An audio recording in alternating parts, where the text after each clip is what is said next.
Hello there everybody and welcome to yet another Victoria 3 video. The latest dev diary, number 23, Fronts and Generals, was very long, and there were a lot of community comments.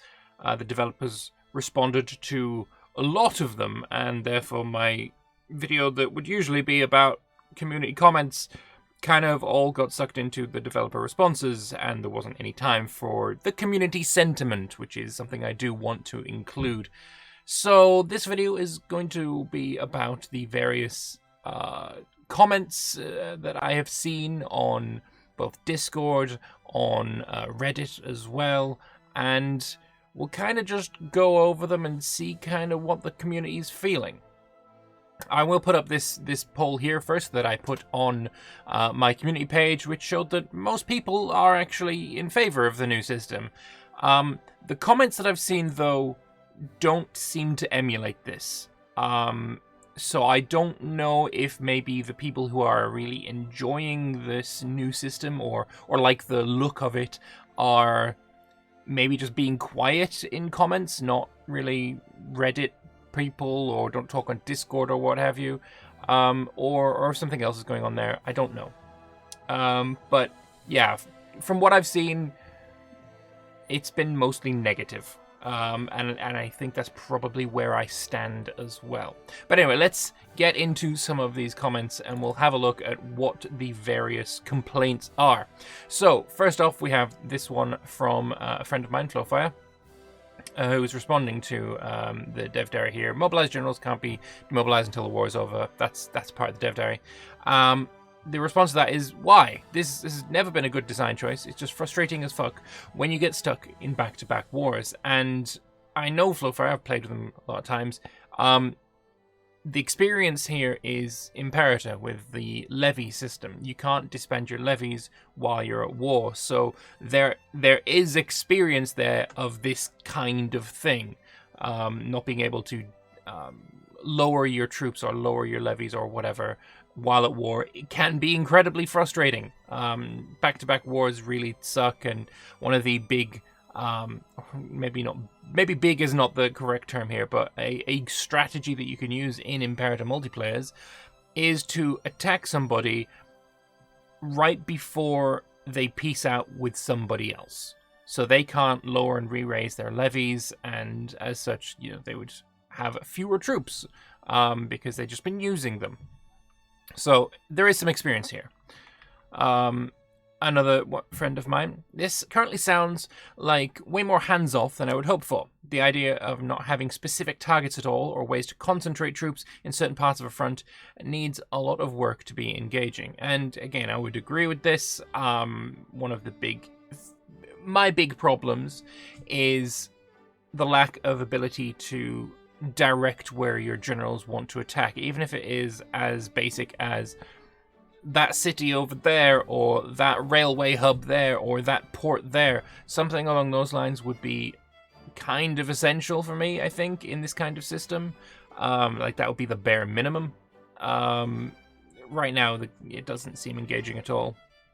He goes on to say as well, I also want to give orders based on terrain. Tell my mountain guy to advance into the mountains, but once he gets to the edge of the Alps, don't continue advancing into the Po Valley, where he's vulnerable to counterattack. Advance and hold cities, retreat to a defensive position, etc.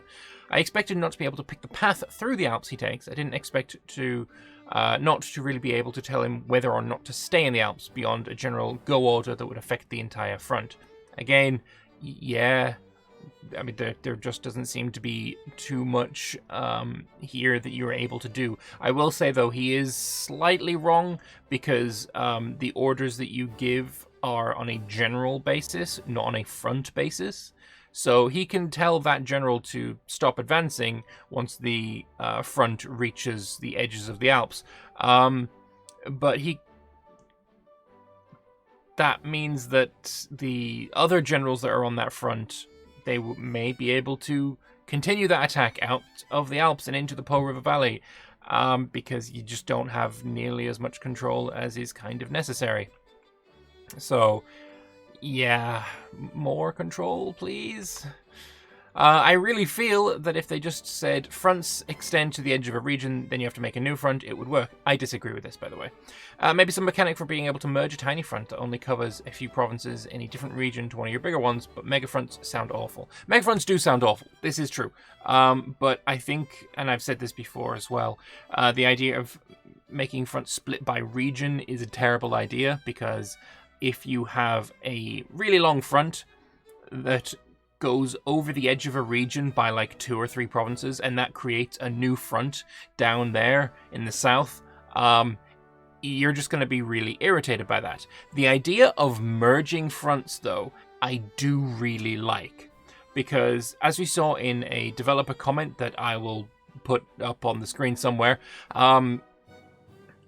in a hypothetical Germany and Netherlands versus France, Belgium, and Luxembourg, Germany would have a separated front just for Luxembourg, which sounds pretty awful. Actually, it's the same problem I have with having it extend to the edges of regions. So what I would suggest there is for Germany's Belgium and Germany's Luxembourg fronts to merge. And so Germany would, have those 2 fronts together, and they would act as one and only need one general. The ability to merge fronts, I think, is kind of essential, and I also kind of think it's essential that we're able to split them manually as well. So that you can have your front that extends to the Alps, and then have a separate one for the Alps. So you can have fronts that are specifically tailored to going in one direction or another, and have a front-based objective system where, this front will advance and try and take St. Petersburg, but this front down here is going to advance in the other direction and try and take Moscow, or something like that. Would be a much better system, I feel. Konstantinos says, I'm actually pleasantly surprised. For now, it doesn't seem like a bad system, but some more options would indeed be nice. Also, the possibility to split your front into smaller sections, especially when it's a huge front, should exist. Yeah. He is more positive than I am, but at the same time, the issues that he raises are the same ones that I am raising. He's just on a more positive level than I am. But this is something that I've seen even from people who are in favor of this new system. Many of them are still wanting more options. And it is just a case of how positive they are while asking for more options, rather than everything is perfect just as it is. I've not seen any of that. I've seen far more people saying that I want more options than the reverse. Gurkslurnder. I think it's Grey Alexander. I apologize. And this is a patron of mine who is on my Discord, and he is in favor of this new system. If I am curating this for the response video, I am. It's noteworthy to me that both pro and con camps agree one big front has problems, and it absolutely does. And that goes again back to what I'm saying, that even the people who are in favor of the new system feel like there's something missing. Grey Alexander here is saying that the big front is the issue that he's highlighting. For me, the lack of options for your objectives is a bigger one, but I absolutely agree. One big front absolutely has problems, as does many small fronts. Like it's bad on the large and the small scale, which is awkward for sure. This is from Reddit. What I'm more interested in, and probably will not be able to picture until the game comes out, is how war in 1836 will differentiate from war in 1914. More modern weapons, sure, bigger numbers of troops also, but what I do not fully imagine is how will the front line move in both periods. And this is something I raised in my Dev Diary video itself, that this system of front lines very much seems like a later game element, rather than something you have at the start of the game. Post-Napoleonic warfare was not frontline based, and a lot of people before this warfare system was revealed stated things like they don't want a Hearts of Iron frontline system because that only works for the Western Front in World War One. Actually, trench warfare I think was debuted in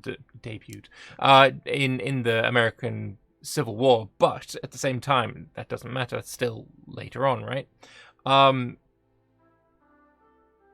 And now the same people probably. I guess saying the same people is wrong. The people who share the sentiment of positivity about this new system, I guess would be a better way of saying it, are in favor of the frontline system that other people who were in favor have thought was not fitting for the era. It's very awkward and interesting and stuff. So some responses here. I'd imagine with lesser troop numbers in 1836, we'll see more decisive engagements on the fronts that lead to sudden gains of territory. Quick engagements that decide if a front pushes successfully or not. But as time goes on, probability of becoming grinding affairs, as reinforcements just keep coming in from parts of the front until eventually a major collapse occurs. It's a decent response, right? I could see that being the case. Does it fully encapsulate the warfare that went on in this period? Probably not, but it can be made to work. It's like a hacky workaround, maybe. And again, the other comments that I've highlighted here along the same along the same kind of vein. Smaller number of troops and successful victories, claiming less for the guy at the bottom. The guy at the top thinks, quick engagements meaning, larger amounts of territory taken. It's very back and forth. There's not too much consensus on how early game combat will look, which is kind of fine, right? We don't know. We haven't played the game yet, so it's impossible to know. Another comment here. Love the vision here, but something akin to the Hearts of Iron 4 field martial orders would really seal this without adding too much micro. Very general front-wide war strategies like punch through the Ardennes to cut off the French in Belgium, or capture Romagna and hold at the Po. It sounds like they're working on something to that effect, but without that it could result in the AI advancing randomly like a search algorithm. It's kind of how I'm feeling as well. More objectives, please. I'd like to see an ability to tell the generals to aim for the victory points or points of interest, like what they hinted at with Sherman. So, like, tell Winfred Scott to stick to the coast of Mexico to get to Mexico City. And I agree with Red Galleray here. It is absolutely vital to be able to give some kinds of orders more than advance the front, defend the front, and stand by. Yeah. They pretty much rule that out on a per general per front level, but they do mention possibly doing on a national level. And then we see, of course, that they're considering prioritizing various targets. That quote, obviously, from the dev diary itself. I understand what they're going for. It'll be great if I actually feel like my general's personalities and experience determines how they conduct war and not my micromanagement. We'll see if we can pull it off. If nothing is added and exactly what we have seen in the dev diary is what we get in the final release product, I do not believe that it will be pulled off successfully. Straight up. I just do not have faith in this current system as it stands. After last week's dev diary, I was intrigued but skeptical whether Paradox would pull this off. After this dev diary, my feelings remain much the same. In principle, this concept for war seems promising, but I'm worried whether it will actually be satisfying to play with. The main concern is the lack of player agency, but yeah, lack of player agency is my issue as well. The deliberations on future potential priority targets give me some hope. Agreed, yeah, same. I need that. Very much need. It is a need rather than a hope. With how much they seem to emphasize the cost of war, I fear we could end up with a reverse of the EU4 situation, with very satisfying peacetime gameplay and nothing to do in war. Yeah, which would be bad. EU4 has the issue where everything is geared towards making your country ready for warfare. In single player, that's kind of, irrelevant. You end up in a situation where you start snowballing and you blob and you blob and you blob and you can't be stopped anymore. And warfare in that kind of situation is not enjoyable.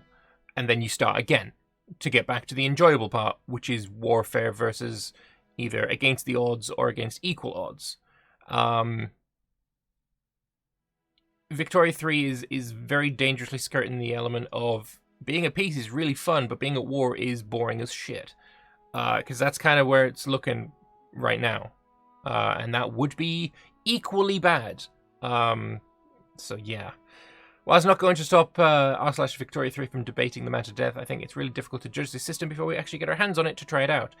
I mean, that's true, but I don't think it needs to be played to recognize that 3 orders is not enough. I do not feel like the wait-and-see argument here holds too much water, because we can see the mechanics and we've got experience with other Paradox games to really, show us what we like and what we dislike about warfare. And having that little influence, I think, for majority of people is a negative. Even the people who hate micro have been saying that they wish they had more agency. So give more agency, please. Yes, please, thanks. Not gonna lie, I was pretty optimistic going into this, but I feel like having the option to set custom targets or goals for generals is always is going to make or break the system, and I would hate to see it included further down the line from release day. Like, the system has a lot of potential, and this is something I obviously agree with as well. But I think a large part of strategic warfare is being able to target, say, enemy manufacturing centers, trade ports, military depots, etc. Like in the US Civil War, Lincoln had Grant and Sherman target the Mississippi River first because it was a major trade artery for the Confederacy and would severely hamper their supply and ability to fight if it fell. I feel like that's the kind of strategic decision that should be given to the player up front. In this case, focusing too much attention out west could lead to the East collapsing and you losing the war when Washington falls, whereas focusing too much on the East would give the Confederacy leniency to continue to build up their army and eventually overwhelm you with guns and artillery they may have purchased from other nations. It would be a real balancing act on a purely strategic, non-tactical level. If the game at release is just how many soldiers does each general get, with no way to direct them, then you're really missing out on a major player choice there, and it would be a shame, I think. Completely agree. This man was pretty optimistic going in, but also wants more options, more player agency, more things to do than 3 buttons, which 3 buttons is bad. It's very, very bad. 100% agree. Being able to set strategic objectives will be the deciding factor between boring wars and interesting ones. Military system not including this isn't going to ruin the game for me, but it would still be a shame. And then the original fella agrees on all points. He thinks that allowing set goals would really bring a nice risk-reward system into where I can choose to build my industry that wouldn't have otherwise. Obviously, so far, there's the infrastructure system, which means it's harder for me to build all a certain type of industry in a single state, but I feel a good deal of that could be offset with the natural terrain modifiers. It would be compelling, I think, to also have to think about the possibility of war when choosing where to build my factories. Do I bunch them all up into single state and risk my entire small arms industry collapsing if it's taken in battle, or do I distribute it around my states and make it more flexible but less efficient? To me, this dynamic seems so basic and elemental to the system Vic 3 is trying to build that I really can't fathom why they wouldn't include it on release. Yeah, everything that's being asked for here is strategic, not tactical. Everything is strategic here. Nothing that has been asked for, being able to select targets, is a tactical. Like if we're talking about, tactical being a bad thing, right? And I really don't want to get into the argument of what is tactical and what is strategic. I really couldn't give 2 shits anymore. The semantics arguments and the pedantry is doing my head in. I don't care. But I think everyone can agree that putting an objective on a manufacturing hub or a railway hub or the enemy's barracks or this special city or something along those lines, I think everyone, pedant or not, can agree that that is a strategic goal. And that is a strategic choice. So it wouldn't go against the ethos of war is strategic. This is not moving individual stacks around in a tactical manner. This is a strategic look. General face. That needs taking because it's important for the war effort.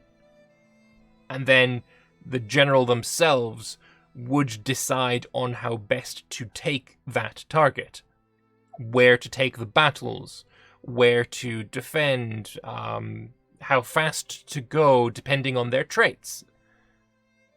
It doesn't go against the ethos or the concept or the vision. It needs to be in. The integration of generals with the political system looks really cool. The actual war system looks really bare bones. Yep, agreed. I think no one that I've seen has disagreed with the fact that the general system looks really cool. It looks really awesome. I've seen die-hard doomers about Victoria 3 say that the general system looks great. So, yeah, there's no arguments there. The generals and their traits, their interest groups, look like a really awesome addition. The actual war system looks like crap. It's worrying that there's only one front between countries no matter how long the border is. How can we set up a situation like the Civil War, where the Eastern Front had more troops and barely moved, while the Western Front had a Union advancing at a fast pace down the Mississippi, and only 3 commands for generals: attack, defend, or come home?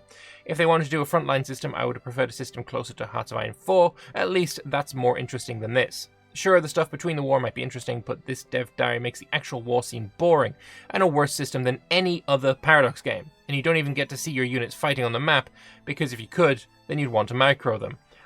We haven't seen what they will have for on-map graphics yet. It is entirely possible that we will see little men shooting little guns at each other. I kind of want to see that.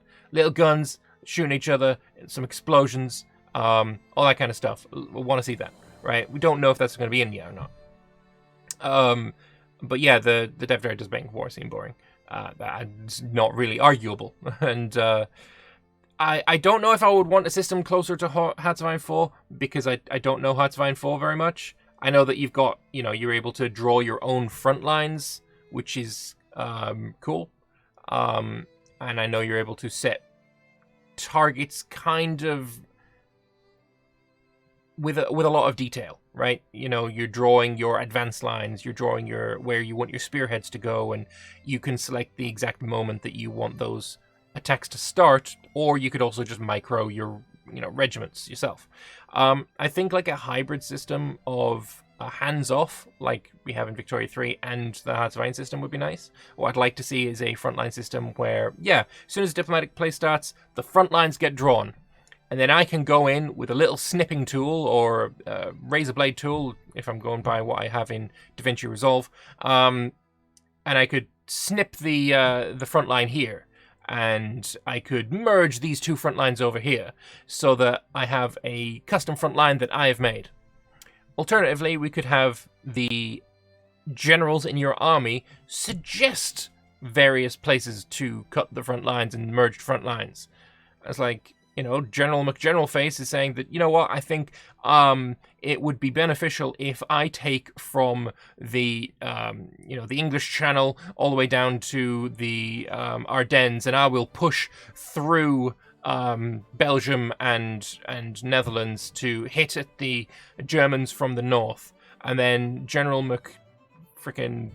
Field Marshal face is like, all right, well, I will take from the Ardennes down to Switzerland, and I will push through this industrial heart of Germany and aim to go for blah blah blah, whatever city that I'm going for. You could have your generals do that. It would be very flavorful. It would not be against the ethos of what they're going for as well. It would not be against the vision. It'd just be way more interesting, and there would be stuff to do instead of just watching war play out. The more I think about this system, I know my original dev diary video is I kind of regret in a way that I was as positive as I was, because the more I reread that dev diary, the less positive I'm getting. Right? My first reading was like, yeah, no, this seems pretty cool, and then I started thinking, but only 3 buttons? 3 options, and then but the front line works like this, and yeah, it's getting less and less positive about it. They speak about moving forward and standing ground, but can we choose to retreat to defensible terrain like the Germans did with the Hindenburg Line in World War I? That would imply setting a line for yourself, so no. In fact, you can't even choose to not defend a border, as front lines are automatically created during diplomatic plays. This is another thing that I think is very important, being able to set your own front lines. If you are playing as, say, the Germans, and you're up against a big, powerful France who's done really well with his economy, maybe you've just got out of a war with the Russians and it really devastated you, and you are not at your peak strength. Can you choose to abandon the front and defend the Rhine instead. No, you can't. You are defending 100% of your country, 100% of the time, if you have the troops for it, of course. And I think that's bad. You should be able to say, even if it's not a case of, I'm actually going to put the front line here and completely abandon the front, like, that's not very realistic. But having the option to set an objective for your generals of a soft retreat or a tactical withdrawal or an organized retreat where you try and slow down the enemy, but the bulk of your forces are going to move across this river, across these bridge points, blow up the bridges and hold here instead. Something like that would be strategic, is the word we want to talk about. It's a strategic move instead of blindly and very stupidly just, you know what, this is your line. There's no defensive terrain here, but this is your line and you're gonna fucking hold it. It sounds dumb. It sounds really stupid. So, we have incredibly little control of how the war is going to be fought. I mean, you control how good your army is, basically, and what kind of strategies your general has, in a sense, as you would choose them based on traits which determine how they behave. But isn't that basically throwing my army out there and hoping for the best? How will this play out in multiplayer? The lack of player control makes me think most wars are going to end up very one-sided, with the victory going to the richest and or biggest country. I don't really care about the victor really being the biggest country, the most economy, like, because that's fairly, reasonable. There are certain things you can do, but I do think more things would be nice. Those, against the odds victories are some of the most thrilling in Paradox games, and we are losing that. There is no ability to have those thrilling conclusions to wars. So yeah, I'm very much not a fan of that particularly. But yeah, I guess in a way there is more control than just the 3 buttons, because you can fire a general who has the wrong traits. Say you want to have a very defensive war, or you want to advance slowly. There is no objective for advancing slowly, but you can put a general on that front line who advances slowly. There's ramifications for that, of course, but that is some kind of control that you have. It's just not enough. Like, even a little bit. Moving on. They somehow made a dev diary even more controversial than the last one. I don't think it's surprising. The last one was just concept. This one is... The one about concept had 2 effects, right? The people who disliked the system, or disliked the concept, disliked the concept. And they came up with thoughts in their head about what could be replacing it. And the people who liked the concept and came up with images in their head and argued very ferociously about them, about how the system would be in their perfect world. So the optimist and the pessimist. There were very few neutrals, right? And what happens after is the people who disliked it, for the vast majority of them, continue to dislike it. And for the people who liked it, some of those have flipped sides, because the image that they came up with in their head about what the system would be like is better than what we got. They had these ideas of the combat and warfare that were a little bit more in depth than 3 buttons, and they are disappointed. So, because the positives in the first dev diary on the concept of war outnumbered the negatives, and now some of those positives have flipped over to the negative side, yeah, it's more even, it's more controversial, and people's arguments either way have become stronger because now they have something concrete to argue about. So yeah, it's no surprise to me that this dev diary is more controversial. I can't wait to hit the attack button and then wait until the war's over. I'm really glad they developed this new system of sit and wait instead of something with interaction or player agency, which are both hugely overrated concepts that only lead to disappointment. It's especially cool that the front covers the entire border between two countries, so the Russo-Japanese front will stretch 3,000 miles from Xinjiang to the Sea of Japan, and across that entire front all you can do to manage it is oppress, attack, or defend. This is the interactive gameplay I expect from a country that literally has interactive in their name. Obviously, sarcastic as fuck, but definitely is summing up community sentiment. He's got some downvotes, because of course the reply there has more upvotes, but even so. Why should I care about the war when there's a war going on? It's not like war dominates basically every part of the nation while it's going on. Just let me sit back and fiddle with my factories. Oh no! My general just lost me the war, now my empire is dismantled and my factories are all going bankrupt. Oh well, at least I didn't have to deal with moving units on a table. That's just not fun. Or even better, with the fact that those factories may need to be repurposed for war, and you aren't ready for it, as they will just not produce properly for the war. Ah, and the fact that war doesn't happen isolated, and that if factories are built in a state that's taken over, the nation no longer has access to that. Too bad you can't specifically target the industrial heartland of a nation. That would be too much player agency. Yeah, obviously the whole thing is sarcasm from top to bottom, but yeah, it hits hard, and it hits home, because, yeah, no, that's... it's pretty... Satire to hide the pain. Right now, you can't even tell the general where to attack. Pretty sure the President of the United States can order generals around, and he did during the Civil War. We've already gone over it. This is not strategic gameplay. This is no gameplay. Strategic would be ordering your generals around to make tactical decisions themselves, instead of generals are autonomous AI, and Paradox is only considering adding the ability to guide them somewhere. It's even scarier if you think that there are other games with guiding, like EU4 telling your allies where to siege. It doesn't work. And people keep bringing up Imperator's AI, as in, you know, you can put your own armies under AI control with various different commands. As somebody who's played a lot of Imperator, don't do this. It's terrible. It barely functions. It barely functions. I had originally planned on making a series playing as Rome, where I was not able to command any of my legions. I thought that was going to be a great idea. I tried it, and the AI, when you put, you know, act independently or whatever, it's just brain dead stupid. It's just not worth even attempting trying to do. So that idea was scrapped. But yeah, here we have that as the entire system, or less than that. And yeah, it's also bad. Yeah. It seems very basic. He's excited to try it out, but won't be surprised if the first expansion or patch does a lot of reworking.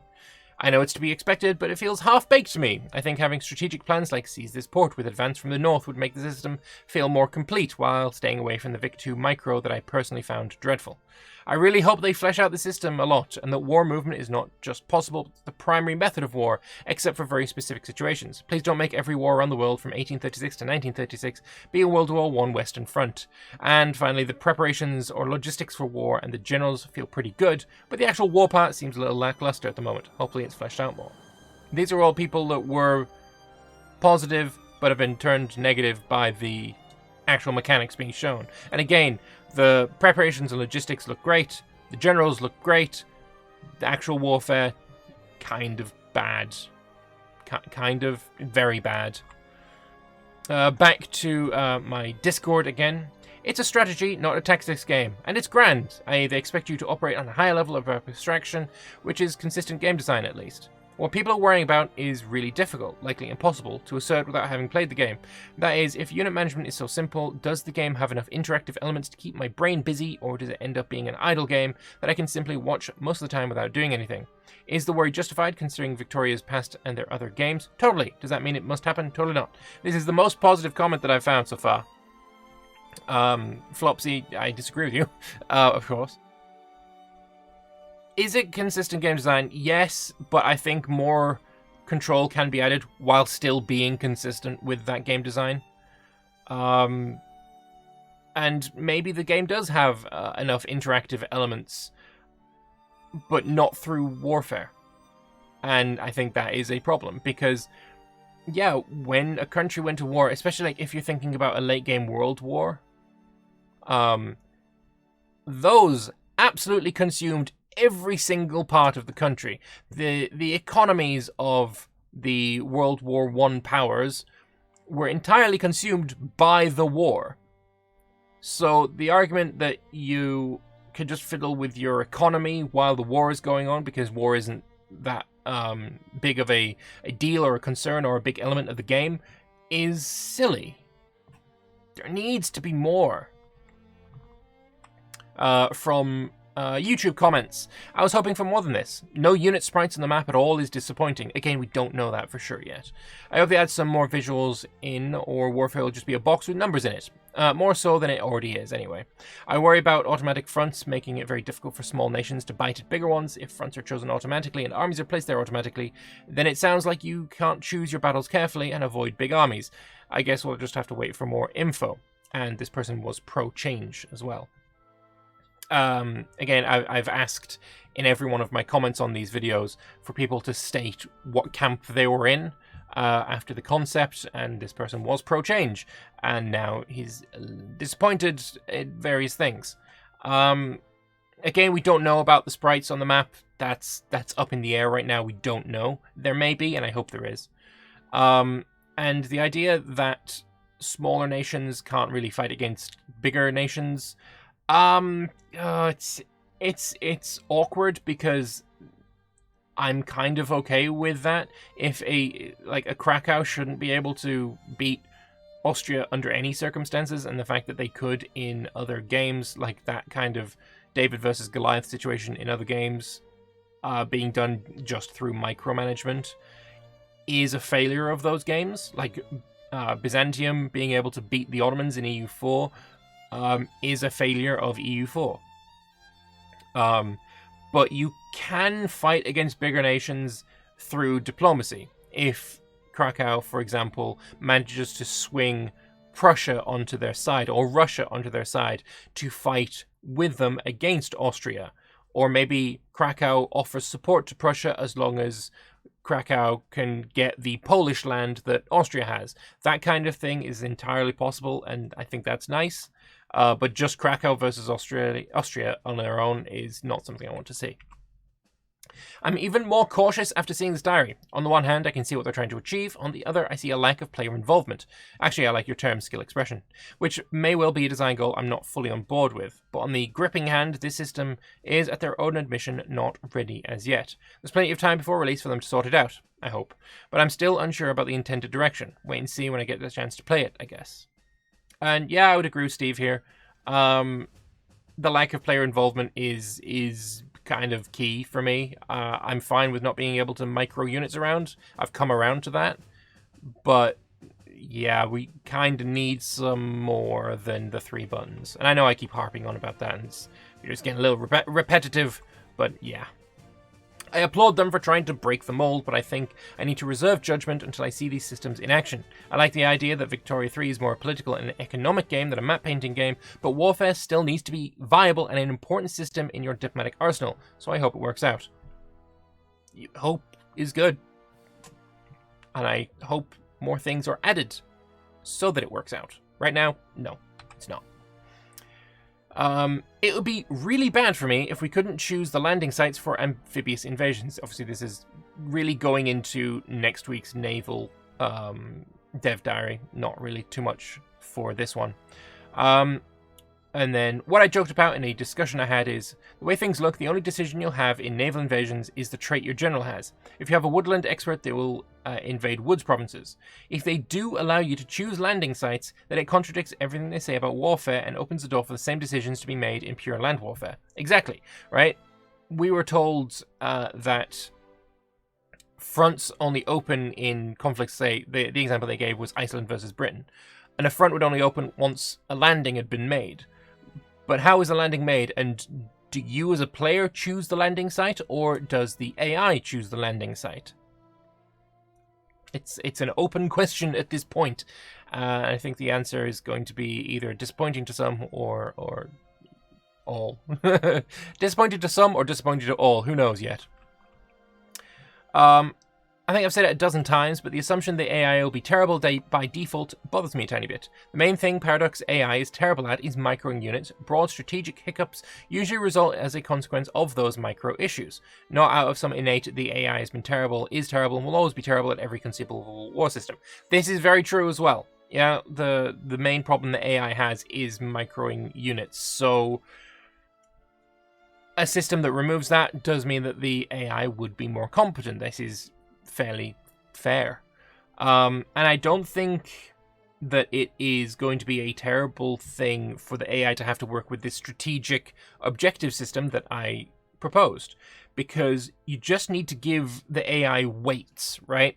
You could weight a railway hub at 10, but the strategic value of a port would be 12 if the AI that is against them has a large amount of ships and is blockading them. Then, taking this port is actually going to be a higher strategic goal. Like, these weights is not the most difficult thing to achieve, I would imagine, because the AI already works on a system of weights.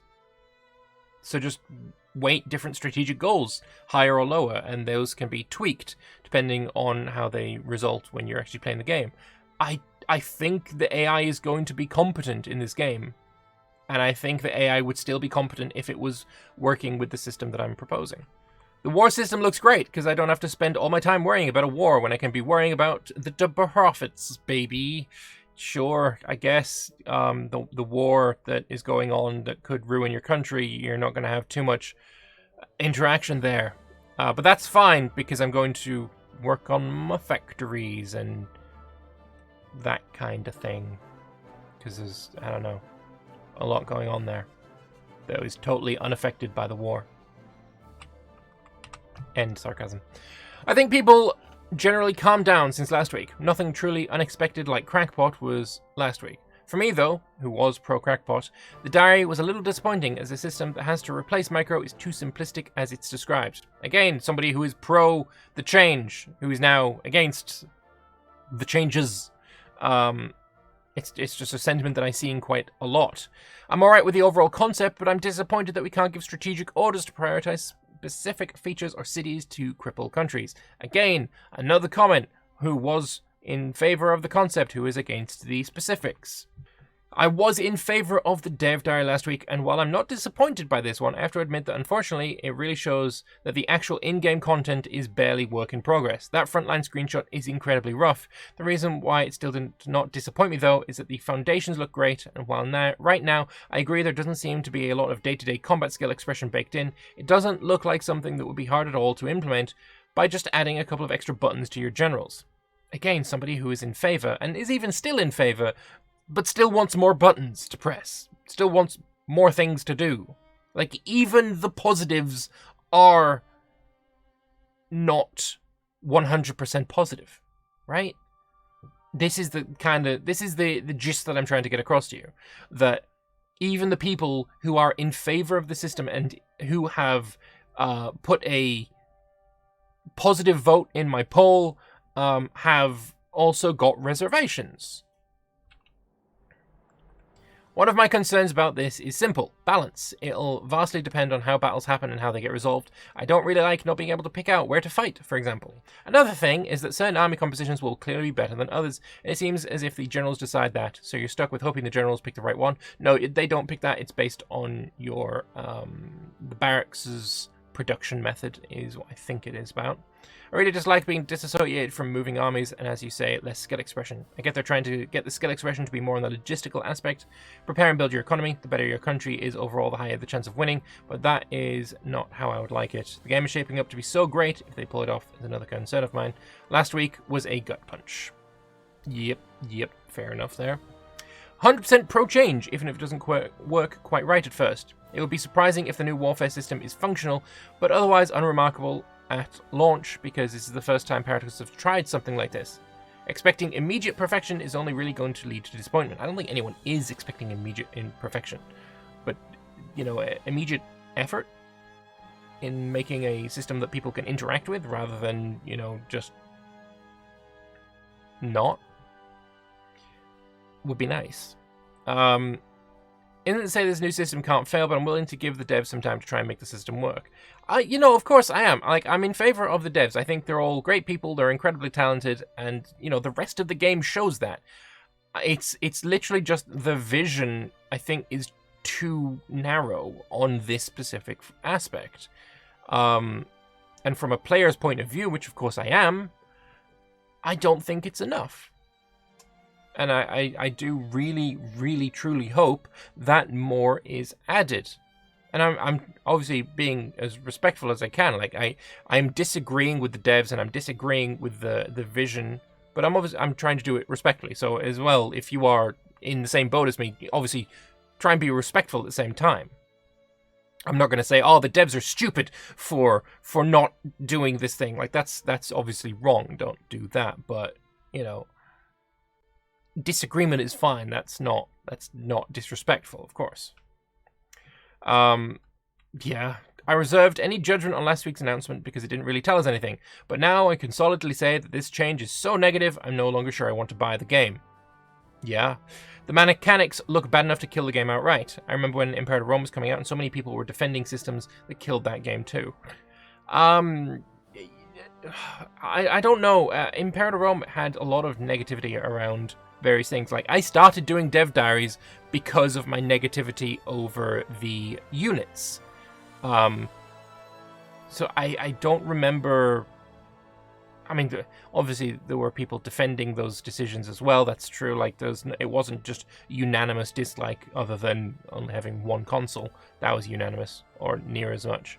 But I don't agree that with his memory. His memory does not agree with my memory. Let's put it that way. Sounds like you want a tactical game and not a grand strategy game. This is going back to what I was saying before, and I've like kind of blurred this guy's name because I just want to call him out again. This is a dumb comment. Don't be dumb. Sounds like you want a tactical game and not a grand strategy game. That's not true at all. Shut up. You can always play EU4 or HOI4, or better yet, Total War. No, shut up. Like, this is such a shit argument. And I fucking hate it. No, I want a grand strategy game. Do you know what other kinds of grand strategy games we've had? Victoria 2. You know what Victoria 2 had? Fucking tactical combat, tactical maneuvering. You know what other grand strategy games there are? EU4. What did that game have? Armies that you can maneuver. What other grand strategy games? Crusader Kings 2 and 3. What do those games have? Maneuvering armies. So saying that you want a tactical game and not a grand strategy game is fucking dumb. End of story. Your argument is shit. Personally, I'm grateful Paradox is trying a new direction. You know what? That's fine. Being happy that they're trying a new direction is great. Where my military decisions are strategic. Military decisions can be strategic in every other grand strategy game we've played. Just putting that out there. Your ignorance is not universal. It is a you problem. Asshole. Moving on. Reading some of the comments here, I wonder if I'm the only person who doesn't exploit the AI when playing Paradox games. Yeah, a lot of the arguments against a micro system is like, oh, but why would you want to do micro when it's just so easy to cheese the AI and it's not fun to cheese the AI? Well, don't fucking do it then. Lohan Graham is right. Right? He's right. Like, a lot of people don't cheese the AI, but the main argument against micro is that people cheese the AI. It fucking no. Some people really like cheesing the AI. Like, a lot.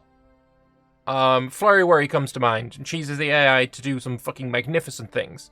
Zlevik comes to mind. Going into other games, Legend of Total War comes to mind. Right? Cheesing the AI is like a brand for them. But it's not universal.